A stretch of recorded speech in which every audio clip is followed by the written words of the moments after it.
Il s'agit de deux puits horizontaux d'exploration et d'un puits vertical d'écho opéré par la zone Attrac. Des puits qui permettent d'aller de l'avant dans l'exploitation de ces ressources gazières non conventionnelles, selon Youssef Yousfi. Les habitants d'In Salah ne sont pas du même avis. En effet, le risque de pollution suscite la colère des citoyens. Les manifestants se sont réunis hier devant le siège de la Daïra d'In Salah. Ils portaient des banderoles et scandaient des slogans « Non au gaz de la mort »,« Non à l'assassinat des habitants d'In Salah » ou encore « Non à l'extermination du sud algérien ». Il faut savoir que des manifestants venus de régions avoisinantes ont rejoint In Salah. Mécontents des décisions et politiques prises par les autorités concernées, ils ont dressé un constat d'échec et disent refuser de servir de cobaye.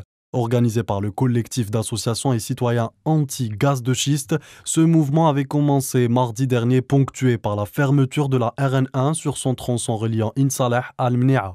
Les manifestants ont été violemment réprimés et conduits en ville. L'un d'eux a été gravement blessé après une chute sur un pneu qui brûlait, ce qui lui a causé de graves brûlures. Après Gardaïa, secoué par une crise intercommunautaire, et Ouargla, où le collectif des jeunes chômeurs s'est distingué tout au long de l'année dernière, c'est au tour de la localité d'In Salah d'être sous les feux de l'actualité. Les contestataires semblent déterminés à ne pas lâcher prise jusqu'à la satisfaction de leurs revendications.